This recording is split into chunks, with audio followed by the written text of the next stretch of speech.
te donne l'ordre que tu sois puissant, parce que si tu manques de puissance, les gens vont marcher sur toi.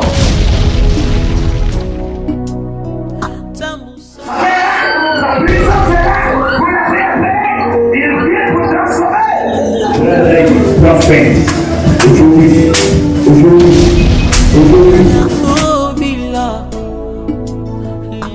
Personne n'arrive à vous dominer. Pour que vous puissiez réussir dans tout ce que vous êtes en train de faire, le chrétien doit connaître et marcher selon ses droits d'esprit. Il n'y a que toi, Seigneur, il n'y a que toi. Il n'y a que toi, Jésus, il n'y a que toi. Il n'y a que toi, Seigneur, il n'y a que toi. Oh, il n'y a que toi, Jésus, il n'y a que toi. Il n'y a que toi, mon roi, il n'y a que toi. Il n'y a que toi, Jésus, il n'y a que toi. Il n'y a que toi, Seigneur, il n'y a que toi, il n'y a que toi, Seigneur, il n'y a que toi. Il n'y a que toi seul, Jésus. Il n'y a que toi seul, Roi. Il n'y a que toi seul, Seigneur des Seigneurs, Roi de rois. Je veux célébrer ta grandeur ce matin, célébrer ta magnificence. Je te loue parce que tu es vrai. Je célèbre ta grandeur. Béni sois-tu pour toute ta bonté que tu manifestes en ce matin. Conduis toutes choses à la gloire de ton nom, au nom de Jésus-Christ. Amen. Que le nom du Seigneur soit béni. Aujourd'hui, nous allons développer un thème très important. Amen. Nous allons prendre tout de suite la parole de Dieu dans le livre de Matthieu, le chapitre 21, le verset 12 au verset 13. Je lis la parole de Dieu. Jésus entra dans le temple de Dieu. Il chassa tous ceux qui vendaient et qui achetaient dans le temple. Il renversa les tables des changeurs et les sièges des vendeurs de pigeons. Verset 13. Et il leur dit, il est écrit, ma maison sera appelée une maison de prière. Mais vous en faites une caverne de voleurs. Amen. Seigneur, merci de nous faire du bien par ta parole. Bénis ce message que tu inspires au nom de Jésus-Christ. Amen. Je le disais tantôt, nous allons développer un thème important et ce thème, c'est un homme de Dieu peut-il vendre de l'huile, du sel, le lait et le miel, de l'eau, de l'hysope, tout ce que vous savez. Est-ce qu'un homme de Dieu peut vendre toutes ces choses dans l'église? Pouvons-nous vendre de l'huile, du sel, le lait et le miel, de l'eau, de l'hysope, des cailloux ou quoi que ce soit, tout ce que vous connaissez? Pouvons-nous vendre toutes ces choses dans l'église? Et qu'est-ce que la Bible dit clairement à ce sujet? Alléluia. Alors, nous allons aller essence par essence. Nous allons aller, je dirais, on va traiter élément par élément. D'abord, qu'est-ce que la Bible dit concrètement par rapport à l'huile? Tout à l'heure, nous allons comprendre pourquoi le Seigneur Jésus-Christ a chassé toutes ces personnes qui vendaient dans le temple. Pourquoi il a renversé ce que ces personnes vendaient et pourquoi il les a chassés et pourquoi il les traite de ce que ces personnes ont fait du temple de Dieu une caverne de voleurs. Alléluia. Alors, D'abord, nous allons traiter l'élément l'huile. L'huile, c'est quoi? L'essence de l'huile. L'huile, à la lumière de la parole de Dieu, la première personne qui a véritablement, ou du moins l'une des premières personnes qui a commencé à utiliser l'huile dans la Bible, c'est Jacob. En Genèse 28, le verset 18, et en Genèse 35, le verset 14. Lorsque Dieu s'était révélé à Jacob, il fuyait son frère Ésaü, et lorsqu'il partait chez Laban, la Bible dit qu'en cours de route, il prit une pierre, il s'était couché, là Dieu s'est révélé à lui, et il a pris cette pierre, il a dressé un autel à l'Éternel en versant de l'huile d'olive là-dessus. Alléluia. Donc, il va prendre de l'huile pour bâtir un autel à l'Éternel en cet endroit-là. Gloire à Jésus-Christ. Alors, quelque temps plus tard, en Exode 25, le verset 6, jusqu'en Exode 40, au verset 9, Dieu va parler de l'huile encore à Moïse. Cette fois-ci, c'était pour oindre le tabernacle de Dieu et tout ce qui renferme, tout ce que le tabernacle renferme, et aussi pour sanctifier les ustensiles du tabernacle. Alléluia. En Lévitique 2, le verset 1 sur le verset 4, nous voyons là encore, Dieu va vouloir que quelques offrandes soient ointes. Donc, ils vont oindre des offrandes à l'Éternel et du pain sans levain à l'Éternel, puisque le levain, du moins la levure, représentait le péché à cette époque-là. Alléluia. Donc, l'huile servait de sanctification. On prenait l'huile pour sanctifier, pour purifier, pour oindre toutes ces personnes et même des ustensiles du tabernacle.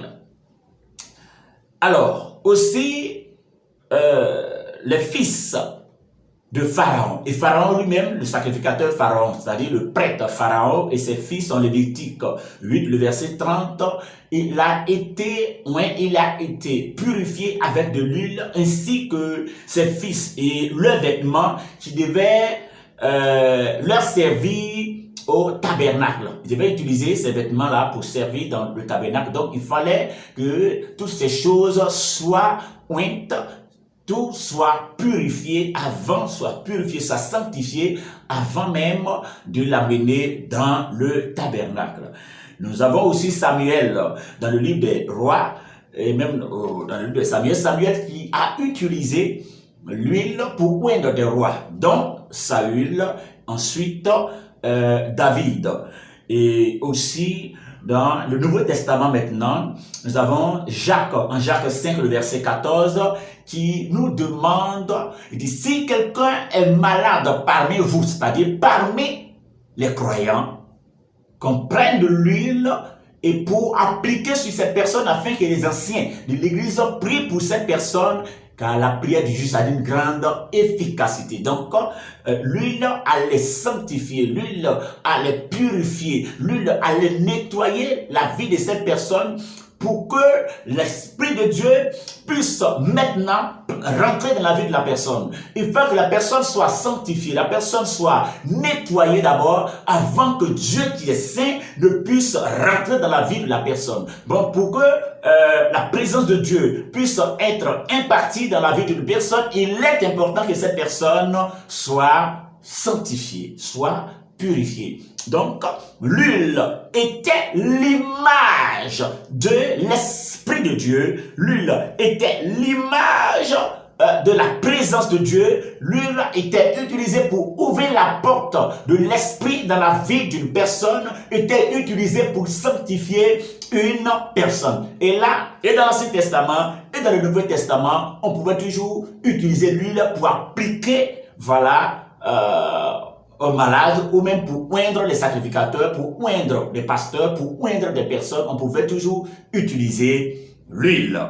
Mais aucunement, on ne voit quelque part que l'huile est vendue. L'huile n'est pas vendue. Les sacrificateurs qui prenaient pour, je dirais, oindre ou nettoyer les ustensiles ne les vendaient pas. Les prophètes ne les vendaient pas non plus. Alléluia. Alors, l'huile, qui est l'image de la présence de Dieu, pouvons-nous vendre la présence de Dieu, pouvons-nous vendre l'onction? Gloire à Jésus-Christ. Donc, voici déjà l'huile. On comprend par là clairement que l'huile n'est pas vendable. Alléluia. C'est-à-dire que l'homme de Dieu qui va consacrer l'huile ne devait pas vendre à l'église. Si une personne a besoin d'huile, alors cette personne peut aller acheter d'huile d'olive. La personne envoie à l'homme de Dieu va prier là-dessus, va consacrer, on va prendre pour oindre des personnes qui sont, je dirais, des croyants, des personnes qui croient en Jésus-Christ, afin de prier pour elles, pour qu'elles puissent recevoir la guérison. Gloire à Jésus-Christ. Et là, c'est l'huile. Aujourd'hui, nous avons aussi du sel est vendu dans certaines églises. Est-ce que les hommes de Dieu devaient vendre du sel? C'est quoi le sel à la lumière de la parole de Dieu?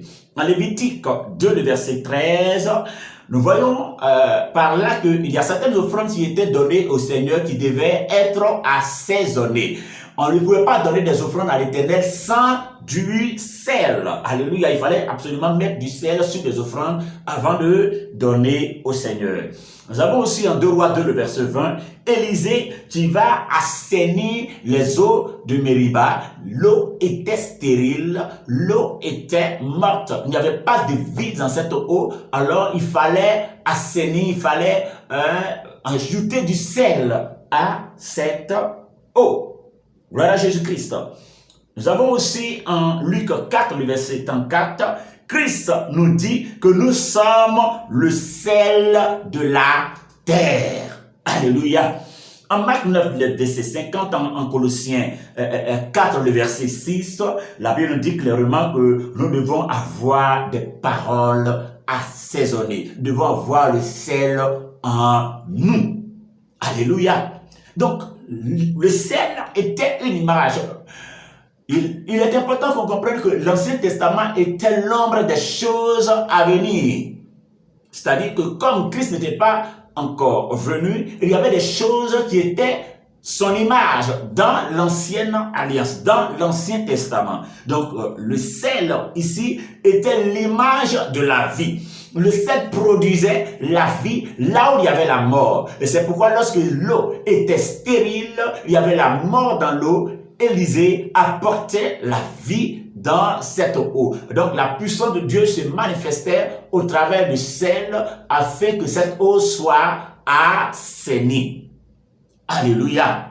Gloire soit rendue à notre Seigneur et Sauveur Jésus-Christ. Donc on comprend par là que le sel non plus n'était vendable. Gloire à Jésus.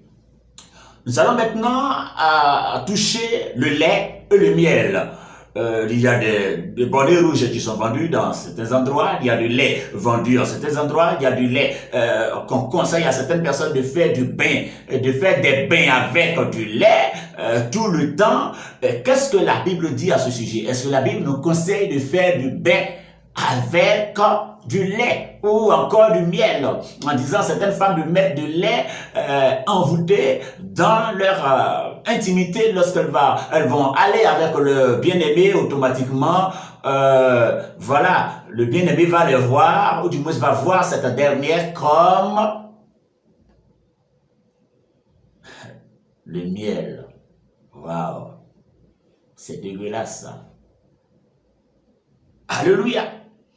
Alors, premièrement, on parle de lait et de miel. En Genèse 43, le verset 11, nous voyons Jacob qui était à Canaan et son fils Joseph qui est devenu un gouverneur en Égypte.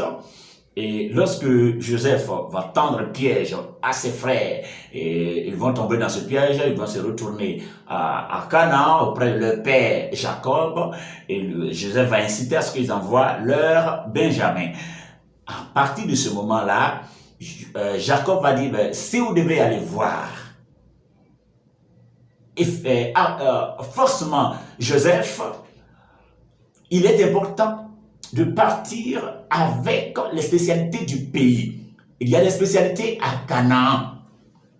Les spécialités de Canaan étaient pas mal de choses, des aromates et aussi du miel. Alléluia.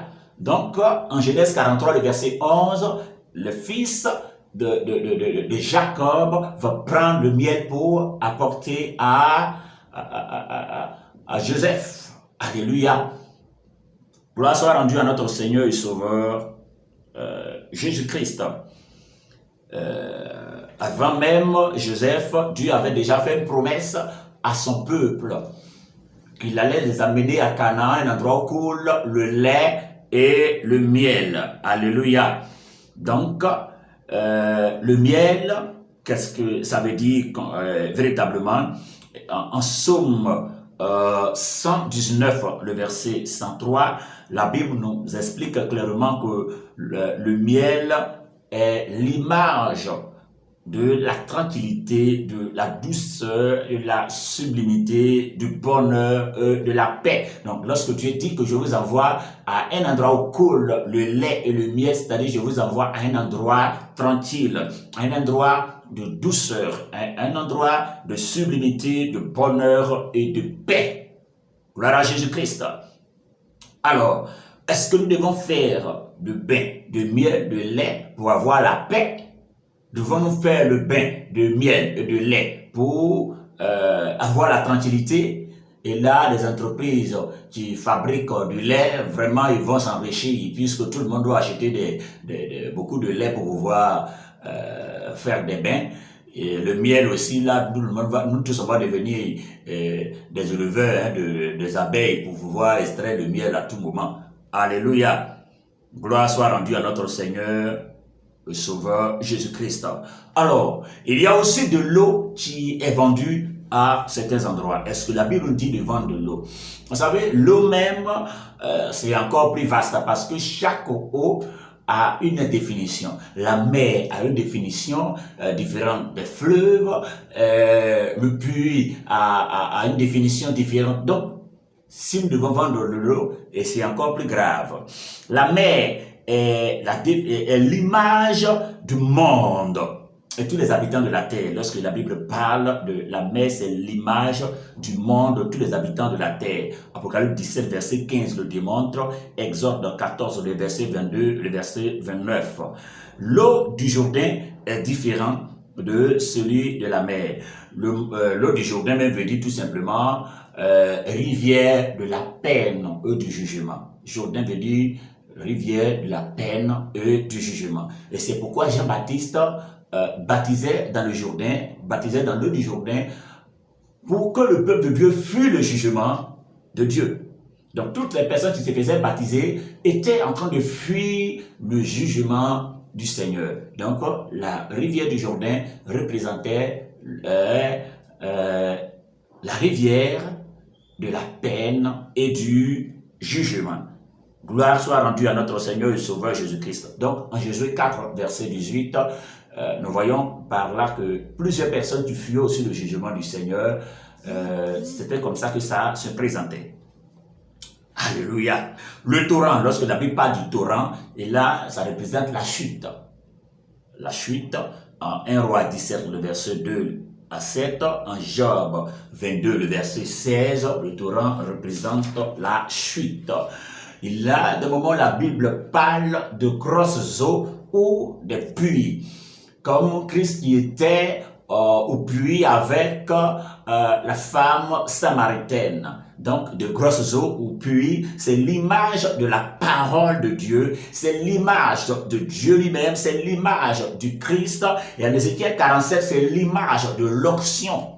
Vous voyez? Donc, en Ézéchiel 47, Apocalypse 19, le verset 6, Apocalypse encore 14, le verset 2, Ézéchiel 1, 21. Donc, tous ces versets expliquent clairement que l'eau est l'image de la parole de Dieu, de Dieu lui-même, du Christ, de l'onction, etc. Alléluia. Donc, si nous vendons de l'eau, c'est encore très grave. Amen. Alors, l'hysope. L'hysope, aussi, plusieurs enfants nous font pas mal de bains avec l'hysope. Et la majorité s'appuie sur le psaume 51 où David dit « Purifiez-moi avec l'hysope et je serai Puis, alors, donc, Psaume 51, en Nombre 19, le verset 18, on parle d'hysope, et Jean 13, le verset 8, on parle aussi de la purification. Donc, l'hysope était l'image de l'humilité et de la pureté. L'image de l'humilité et de la pureté. Parce qu'il fallait qu'une personne s'humilie avant même d'être nettoyée, avant d'être purifiée. Et c'est pourquoi la Bible dit clairement en Proverbe 28, verset 13, celui qui casse ses transgressions ne prospère pas, celui qui les avoue et les délaisse obtient miséricorde. Il est écrit aussi en Psaume 103, verset 3, lui qui pardonne nos iniquités et nous guérit de toute maladie. Donc il faut que la personne s'humilie, alors elle va confesser et ensuite elle va abandonner pour recevoir le pardon divin. Gloire à Jésus-Christ. Alors, est-ce que nous devons vendre toutes ces choses? Alléluia. Donc, il y a autant de versets qui expliquent clairement que les chrétiens n'ont pas besoin de vendre tout ça. Et certaines personnes parleront de l'action prophétique. Toute la Bible, on n'a pas vu des actions prophétiques qui ont été posées 2 fois. Lorsque l'action prophétique est posée 2 fois, 3 fois, 4 fois, où on fait la chose régulièrement, cette action prophétique devient un enseignement qu'on est en train d'inculquer. Vous voyez, c'est là le problème. Donc, l'action prophétique, c'est un moment, c'est-à-dire que je suis en train de prier ou je suis en train de faire un programme et Dieu m'inspire pour dire, voici l'action qu'il faut poser. On la pose une fois et on quitte là. Et c'est fini. Mais cela ne devient pas un enseignement où il faut la faire à perpétuité. Vous voyez? Donc, c'est une grosse erreur de vendre toutes ces choses. Le verset que nous venons de lire, la Bible dit clairement que Christ ne veut pas. Le verset, le Matthieu, le chapitre 21, le verset 12 à 13, Christ ne veut pas qu'on fasse de sa maison une caverne de voleurs. Il ne veut pas qu'on fasse du commerce dans le temple.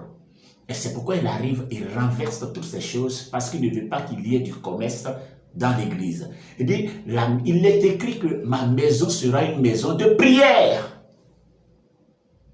Donc la maison de prière ne devait pas être une maison de commerce. Tout ce que Dieu a fait, tout ce que Dieu a créé, ont tous des vertus. Alléluia.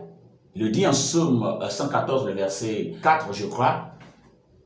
L'Éternel a créé les plantes pour les besoins des hommes. Donc, les plantes ont des vertus thérapeutiques, ont des vertus médicinales.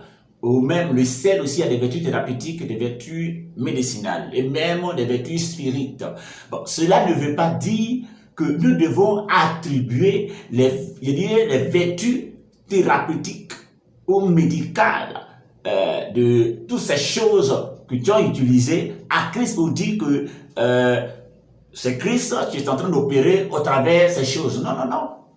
C'était comme Christ n'était pas encore arrivé, ces personnes utilisaient cela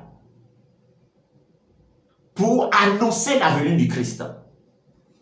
Alors que Christ arrive, aujourd'hui, nous n'avons pas besoin d'utiliser toutes ces choses. Alléluia. Eh bien, si nous devons utiliser, nous avons prié là-dessus pour donner à une personne qui serait dans un besoin, que Dieu nous inspire une action prophétique selon laquelle nous devons prier sur quelque chose pour donner à la personne, c'est tout. Nous ne devons pas en faire cela un commerce afin de vendre de l'huile, du sel ou quoi que ce soit, vendre toutes ces choses. Ce n'est pas biblique de vendre toutes ces choses. Ce n'est pas biblique. Alléluia. Si nous voulons même, je dirais, accorder des, si nous devons nous baser sur les vertus thérapeutiques de toutes ces choses que nous venons de souligner tout à l'heure, la Bible dit que Christ a reçu tout pouvoir. Donc la puissance qui est dans le nom de Jésus-Christ est au-dessus de la puissance qui se manifeste dans l'huile, dans le sel, dans le lait, dans du savon ou quoi que ce soit. Vous voyez, en Philippiens 2, à partir du verset 5 du verset 9, la Bible explique clairement, Christ, comme il s'est humilié jusqu'à la mort, à la croix, il a reçu le pouvoir, il a reçu le nom qui est au-dessus de tout nom. Et en son nom, tout genou fléchit. Donc, imaginons une personne qui va utiliser le sel. Le sel, c'est le nom de l'essence, c'est le nom de, je dirais, d'une chose créée par le Seigneur. Mais la Bible dit que le nom de Jésus est au-dessus de tout nom. Donc, le nom de Jésus est au-dessus du nom sel. La puissance qui réside dans le nom de Jésus est au-dessus du nom sel. Donc, pourquoi je vais aller utiliser le sel pour pouvoir faire des purifications pendant que le nom de Jésus est plus puissant, plus fort, plus purificateur que le sel? Donc, je préfère utiliser ce qui est plus puissant plutôt qu'utiliser ce qui est moins puissant. Je ne sais pas si vous me comprenez. Il a reçu le nom qui est au-dessus de tout nom. Donc, peu importe ce que nous allons utiliser, tout ce que nous pouvons utiliser, le nom de Jésus est une puissance suprême. Et cette puissance est au-dessus de tout ce que nous pouvons utiliser. Donc, toutes ces choses fléchissent chez nous au nom de Jésus-Christ. Vous voyez? Donc, si le nom de Jésus est au-dessus de toutes ces choses, nous n'avons pas absolument ou obligatoirement besoin de toutes ces choses pour les utiliser ou, plus grave, les vendre. Amen. Vous voyez? En Colossiens 3, le verset 17, la Bible dit, tout ce que nous allons faire en œuvre, en parole, que tout soit fait au nom de Jésus-Christ. Tout au nom de Jésus-Christ. La prière au nom de Jésus-Christ. On n'a pas besoin de tous ces ajouts. Ce qui est plus grave, c'est que les mystiques utilisent ces mêmes choses. Les marabouts magnétisent les mêmes choses. Les féticheurs magnétisent le sel, magnétisent le miel, magnétisent toutes ces choses. Donc, si nous devons faire la même chose que les marabouts, les mystiques, automatiquement, nous devenons comme eux. Pourquoi prendre le miel pour mettre dans l'intimité, prendre du sel, ou prendre toutes ces essences pour mettre dans l'intimité d'une personne pour pouvoir, attends, le nom de Jésus, Dieu qui sonde le cœur, ne peut-il pas toucher le cœur de cette personne, ne peut-il pas transformer le cœur de cette personne en votre faveur? Et c'est le miel qui va transformer, ou du moins toucher le cœur de cette personne en votre faveur. C'est grave. C'est grave. Alléluia. En réalité, en faisant toutes ces choses, nous sommes en train de limiter la main de Dieu. Nous sommes en train de dire, Seigneur, comme ton nom n'est plus efficace, ton nom ne peut plus faire ça, moi je compte sur le miel que l'homme m'a donné, je compte sur l'huile que l'homme m'a donné, je compte sur le lait qu'il m'a donné, je compte sur mon bain de lait, je compte sur mon bain d'hysope pour pouvoir réussir tout ce que je suis en train de faire. Donc notre foi n'est plus fondée en Christ, mais fondée dans le lait, fondée dans le miel, fondée dans... C'est très grave. C'est vraiment grave. Vous qui avez du lait, du miel, ou de l'eau, ou de quoi que ce soit chez vous, et qu'on vous vend cela tout le temps, ce sont des choses magnétisées.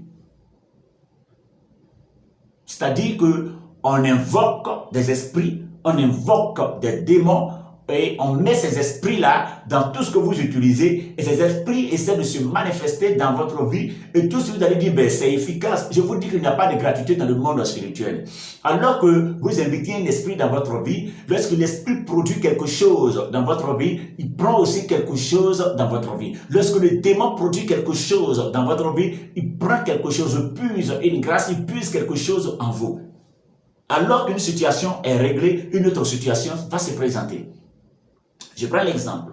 Une personne qui veut concevoir. Alors, qu'est-ce que cela va faire? On vous donne toutes ces choses magnétisées et il y a du troc qui est fait. Automatiquement, vous prenez ce qu'on vous a vendu. Pendant que vous utilisez, automatiquement, vous allez avoir la conception. Mais automatiquement, vous perdez aussi la grâce de la prospérité. Donc, vous n'avez plus de problème de conception, mais vous avez un problème de finances.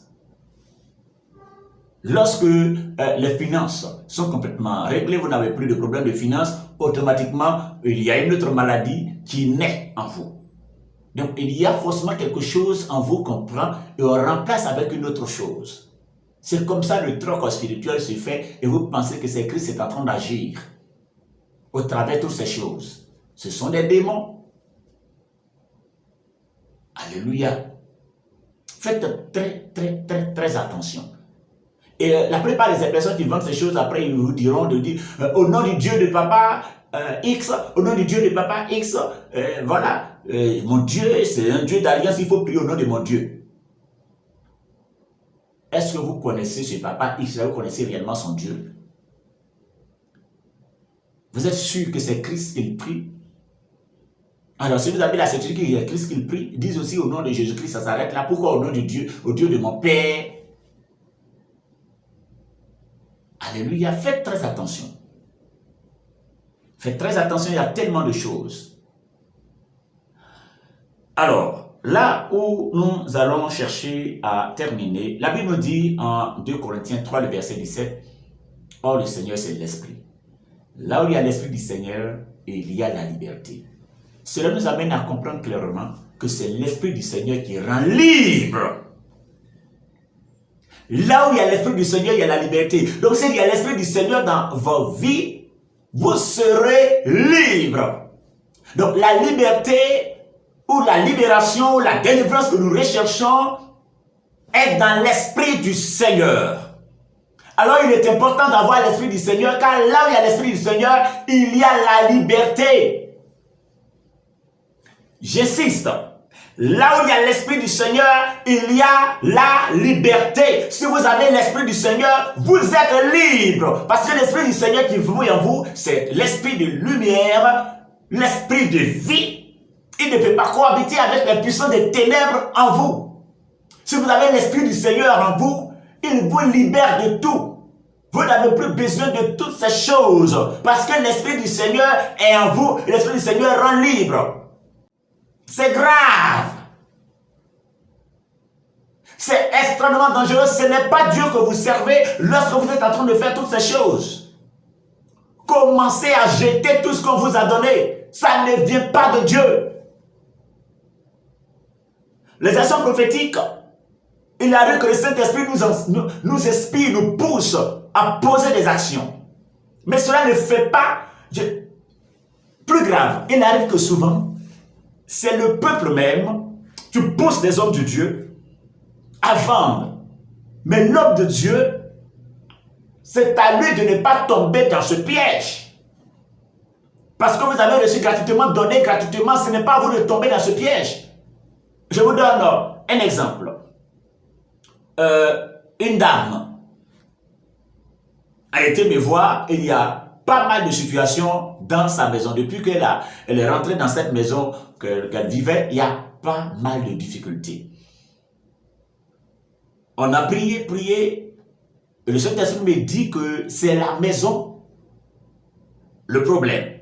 Alors qu'elle n'avait pas les moyens nécessaires de déménager. Tout de suite, dans une autre maison, le Seigneur me dit, prends de l'eau, prie là-dessus et qu'elle asperge dans la maison. C'est ça une action prophétique, une seule fois. Et pas tous les jours. J'ai pris de l'eau, je prie là-dessus, je donnais à la femme, asperge dans la maison. Pas que cette eau, je la vends, non, non, non. Je dis tiens et asperge dans la maison. Elle finit d'asperger dans la maison. Je vous dis, la maison est devenue rouge. Comme du sang sur les murs. Elle avait très peur. Tu mais c'est quelle eau vous m'avez donné, mais c'est devant vous que j'ai fait. Je ne suis pas un magicien pour magnétiser de l'eau. Mais c'est devant vous, vous avez pris l'eau, on a prié dessus, vous avez aspergé dans la maison. 3 jours après, l'eau, le mur qui était rouge, le mur est devenu normal. Mais je demande au Seigneur, mais qu'est-ce que cela veut dire? Le Seigneur me dit tout simplement que la maison était bâtie du sang. Là, le propriétaire de la maison avait fait un sacrifice humain pour pouvoir bâtir cette maison. Et le sang de cette personne crie vengeance. Toutes les personnes qui vont vivre dans la maison ne seront pas en paix. Le sang de la personne crie vengeance. Alors, cette eau que je lui ai donné, en priant là-dessus, c'est qu'on prend le caractère du sang de Jésus-Christ, prend les vertus du sang de Jésus-Christ, afin de nettoyer, et le sang de Jésus-Christ est plus fort que le sang d'Abel. Donc cela nettoie catégoriquement tout ce qui a été mis dans la maison. Suite à cela, elle a eu une promotion et sa maison également, les choses ont complètement changé. Ainsi que son mari. Il y a eu des personnes, une autre femme qu'on a envoyée, ses pieds lui brûlaient intensément. Je prie, le Saint-Esprit ouvre mes yeux, je vois comme du feu qui embrase ses pieds. J'ai pris de l'eau et j'ai versé sur les pieds tout simplement. Que ce feu qui est allumé dans tes pieds, ou du moins sur tes pieds, s'éteint complètement. Elle a été libérée. Vous voyez, c'est ça une action prophétique. Le Saint-Esprit vous inspire, posez telle action, un coup, et c'est fini. Mais dire que je dois consacrer l'eau, ou du moins se magnétiser pour vendre tout le temps, vendre de l'huile, c'est pas biblique. C'est pas biblique. Alléluia. Tout ce que vous faites doit être fait au nom de Jésus-Christ. La Bible est claire. Le nom de Jésus est au-dessus de tout nom. Pourquoi chercherais-je ce qui est plus faible? Vous voyez le problème? Alléluia. Commencez à jeter toutes ces choses magnétisées qu'on vous a vendues. C'est démoniaque. Amen. Donc n'attribuez pas votre magie, ou du moins n'attribuez pas votre magie à Christ. N'attribuez pas votre magie, votre sorcellerie à Christ. Ça n'a rien à voir avec Jésus-Christ. Christ n'a pas besoin de toutes ces choses pour opérer. Christ n'a pas besoin de tout ça pour opérer. En Marc 16, verset 17, en mon nom, vous chasserez les démons. C'est en son nom qu'on chasse les démons. Pas au nom de l'huile, pas au nom de sel, pas au nom de miel, pas au nom de lait. En son nom, nous chasserons les démons. En mon nom, vous imposerez les mains aux malades, les malades seront guéris. C'est en son nom qu'on impose les mains et les malades sont guéris. Pas au nom de l'huile, pas au nom de lait, pas au nom de... Non, non, non, non, non. Il nous dit en Apocalypse 12, verset 11, ils l'ont vaincu à cause du sang de l'agneau et la parole de notre témoignage. Le sang du Christ nous donne la victoire face au diable. Il est écrit en Hébreux 9, verset 22, presque tout d'après la loi est purifié par du sang. Sans effusion du sang, il n'y a point de pardon. Aujourd'hui, ce n'est pas les hommes qui purifient, mais c'est le sang de Jésus qui nous purifie. Le sang, il dit, sans effusion de sang, il n'y a pas de pardon. Alors que vous avez prié, le sang de Jésus ne vous a pas nettoyé. Vous êtes allé soulever un sac d'hysope, préparé pour faire des bains. Vous ne serez pas purifié, tout simplement parce que c'est le sang de Jésus qui purifie. Dans l'ancienne alliance, tout ce qui était fait était pour couvrir. Ça couvrait le péché, mais ça n'effaçait pas. Mais le sang de Jésus efface. Pourquoi chercher ce qui est plus faible? Pourquoi chercher ma protection dans ce qui est faible? Pourquoi chercher ma sécurité dans ce qui est faible pendant que ce qui est fort est là? Alléluia. Alléluia. C'est dans ce sens que la Bible dit sortez du milieu d'eux. Où le temple est devenu un temple de commerce.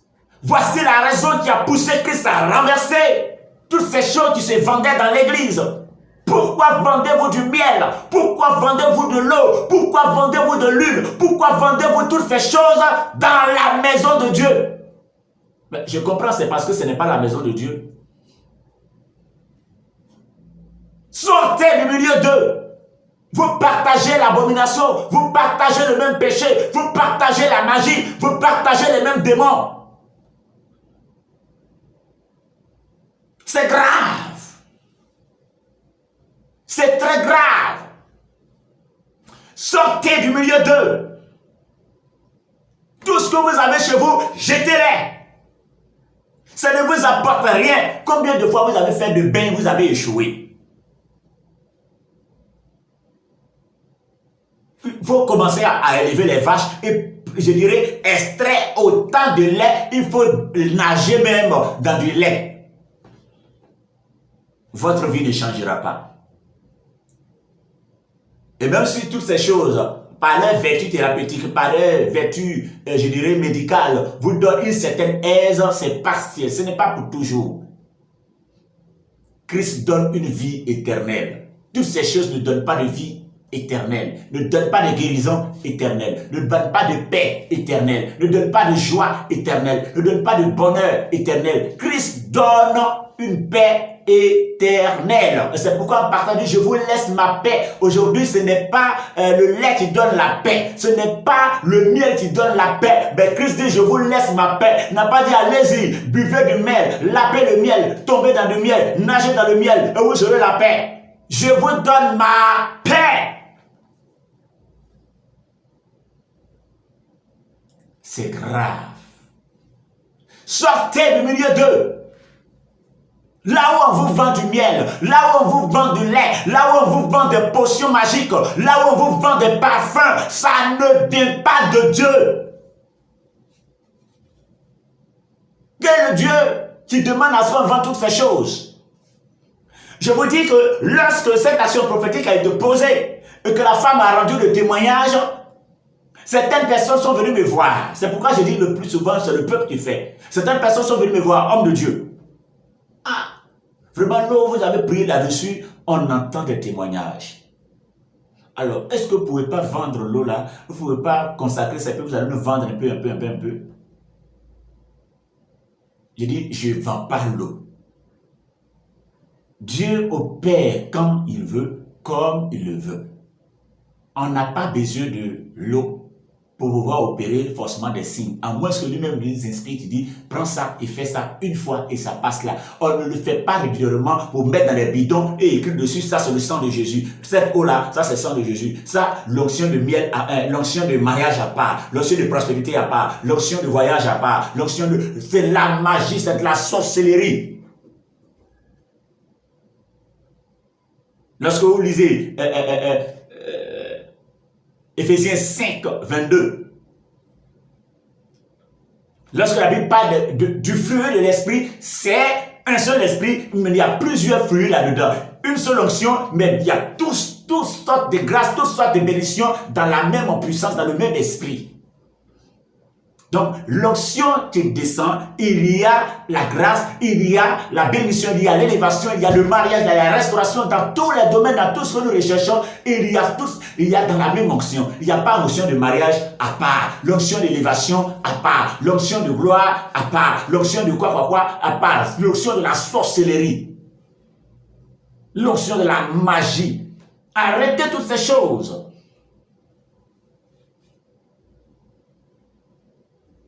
Amen, amen.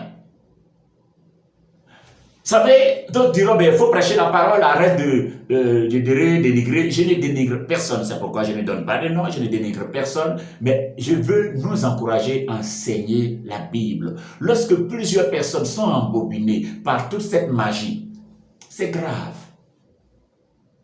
Prêchons la parole de Dieu, prêchons Christ, enseignons Christ, vivons Christ. Tout ce que nous faisons doit être fait dans le nom de Jésus. Colossiens 3, 17. Tout en Jésus, tout est fait au nom de Jésus. Tout. Baptême au nom de Jésus, prière au nom de Jésus, tout au nom de Jésus. C'est la Bible qui le dit. Alors je me fie à ce que la Bible dit.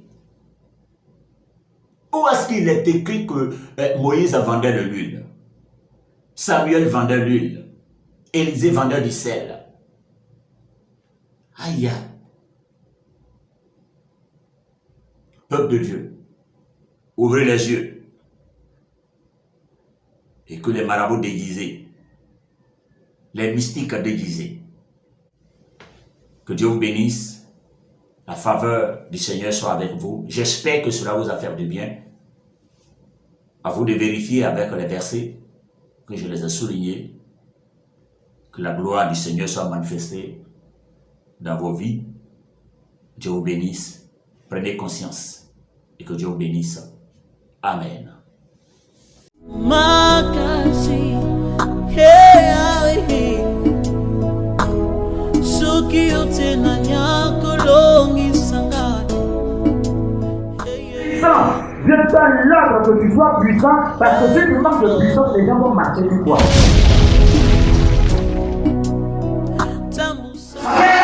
La puissance est là, vous l'avez fait, il vient vous transformer.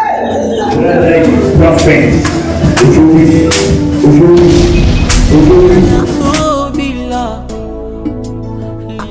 Personne n'arrive à vous dominer. Pour que vous puissiez réussir dans tout ce que vous êtes en train de faire, le chrétien doit connaître et marcher selon ses trois esprits.